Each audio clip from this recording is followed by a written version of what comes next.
Hello मेरे प्यारे बच्चों। हमने पिछले लेसन में सीखा था किस प्रकार एक फ्रैक्शन में से दूसरे फ्रैक्शन को घटाया जा सकता है। आज हम एक और तरीका सीखेंगे फ्रैक्शन सब्ट्रैक्शन का एलसीएम लेके। चलिए कोशिश करते हैं। पहले हम देखेंगे हमने क्या सीखा था। अगर दो फ्रैक्शंस लाइक फ्रैक्शंस हो, यानी 5/6 में से 2/6 को घटाना हो, यानी 5/6 माइनस 2/6 करना हो, तो सबसे आसान होता है डिनोमिनेटर को लिख दो वैसे की वजह से, क्योंकि सेम है, और न्यूमरेटर को सब्ट्रैक्ट लो, 5 माइनस 2 कर लो तो बचा 3/6। 5/6 में से 2/6 निकाल दिया तो बचा 1 2 3 3/6। ठीक है ना। 5/6 माइनस 2/6 किया तो आ गया 5 minus 2 divide by 6 which is 3/6। 1 2 3 3/6। और हमने सीखा था अगर अनलाइक फ्रैक्शन हो तो उसे लाइक फ्रैक्शन में बदलो, यानी 2/5 माइनस 1/4 हो तो उसे नीचे के डिनोमिनेटर को 1 बनाने की कोशिश करो। और हमने पिछले लेसन में सीखा था वह कैसे करना। एक फ्रैक्शन के डिनोमिनेटर को दूसरे फ्रैक्शन के डिनोमिनेटर से मल्टीप्लाई करो, यानी 4 से मल्टीप्लाई करो यहाँ पे, इधर भी ऊपर और नीचे दोनों, तो नया इक्विवेलेंट फ्रैक्शन आ जाएगा 8/20। और ये वाले फ्रैक्शन को 5 से मल्टीप्लाई करो ऊपर और नीचे, तो आ जाएगा नया इक्विवेलेंट फ्रैक्शन 5/20।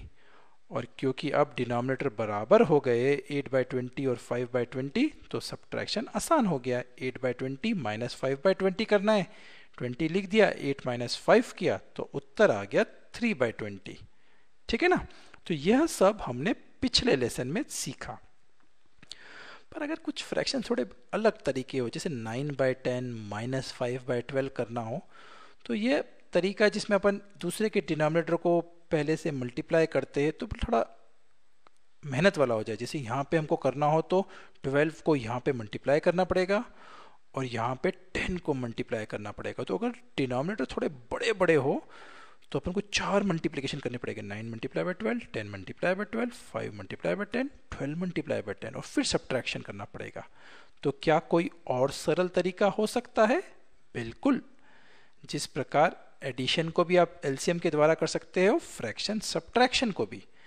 तो डिनोमिनेटर्स के पहले एलसीएम निकालिए। 10 और 12 के मल्टीपल्स निकाले। 12 के मल्टीपल हो गए 12, 24, 36, 48, 60। उसी प्रकार 10 के मल्टीपल निकाले और फिर दोनों के एलसीएम निकाले, यानी जो मल्टीपल सबसे छोटा हो और दोनों में आ रहा हो। तो 60 दोनों में आ रहा, देखिए बाकी कहीं सेम नहीं है, दोनों में 60 दोनों में आ रहा है, यानी 60 दोनों का 10 और 12 का एलसीएम है। तो अब हमारा क्या उद्देश्य होगा? नेक्स्ट स्टेप में हमारा उद्देश्य एलसीएम निकालने के बाद होगा कि डिनोमिनेटर्स को 60 बनाया जाए। कैसे बनाएंगे? 10 के टेबल में 60 कहाँ पे आता है? 6 बार। तो यहाँ पे 6 से ऊपर और नीचे मल्टीप्लाई कर दो, तो यह हो गया 54/60। तो 9/10 का इक्विवेलेंट फ्रैक्शन हो गया 54/60।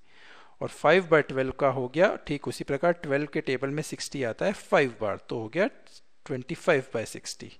ठीक है ना। 5 से मल्टीप्लाई ऊपर भी किया नीचे भी किया। तो अब बेसिकली हमको करना थोड़ा आसान हो गया। ठीक है ना।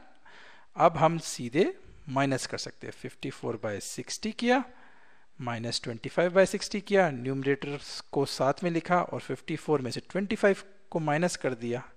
ठीक है ना। तो उत्तर आ गया 29/60। ठीक है ना। एक और उदाहरण लेते हैं। 7/12 में से 3/16 निकालना है। दोनों अलग अलग है, थोड़े बड़े हैं, तो हम मल्टीप्लिकेशन टेक्निक नहीं यूज करेंगे, एलसीएम टेक्निक यूज करेंगे। स्टेप नंबर 1, 12 और 16 का एलसीएम निकालो, दोनों के डिनोमिनेटर का। दोनों के मल्टीपल्स लिखे और एलसीएम को सर्कल कर लिया। 48 एलसीएम हो गया 12 और 16 का। स्टेप नंबर 2, दोनों के डिनोमिनेटर का एलसीएम निकालने के बाद कोशिश होगी दोनों के डिनोमिनेटर एलसीएम की मात्रा जितने बन जाए। तो 48 12 के टेबल में कहाँ पे आता है? 4 टाइम्स आता है। तो 4 से मल्टीप्लाई ऊपर और नीचे किया तो नया नंबर आ गया 28/48, यानी 7/12 बन गया 28/48। और 16 के टेबल में 48 कहाँ पे आता है? 3 बार आता है, तो ऊपर और नीचे 3 से मल्टीप्लाई किया। याद रखिए इक्विवेलेंट फ्रैक्शन निकालते समय न्यूमरेटर और डिनोमिनेटर दोनों को समान नंबर से मल्टीप्लाई करिए। ये नहीं करना कि सिर्फ 16 को 3 से मल्टीप्लाई कर दिया और यहाँ 3 छोड़ दिया। 3 मल्टीप्लाई बाय 3 और 16 मल्टीप्लाई बाय 3, यहाँ 7 मल्टीप्लाई बाय 4 और 12 मल्टीप्लाई बाय 4। तो यह दोनों के इक्विवेलेंट फ्रैक्शन बन गए और आप देख सकते हैं कि दोनों में डिनोमिनेटर बराबर हो गया। अब हमारी लाइफ आसान है। डिनोमिनेटर के बराबर हो गए तो सिर्फ न्यूमरेटर को सब्ट्रैक्ट करना है। 28 माइनस 9 करना है, जो कि बहुत आसान है, 19। तो फाइनल उत्तर हो गया 19/48। ठीक है ना। तो आज के लिए इतना ही बच्चों, बाय बाय।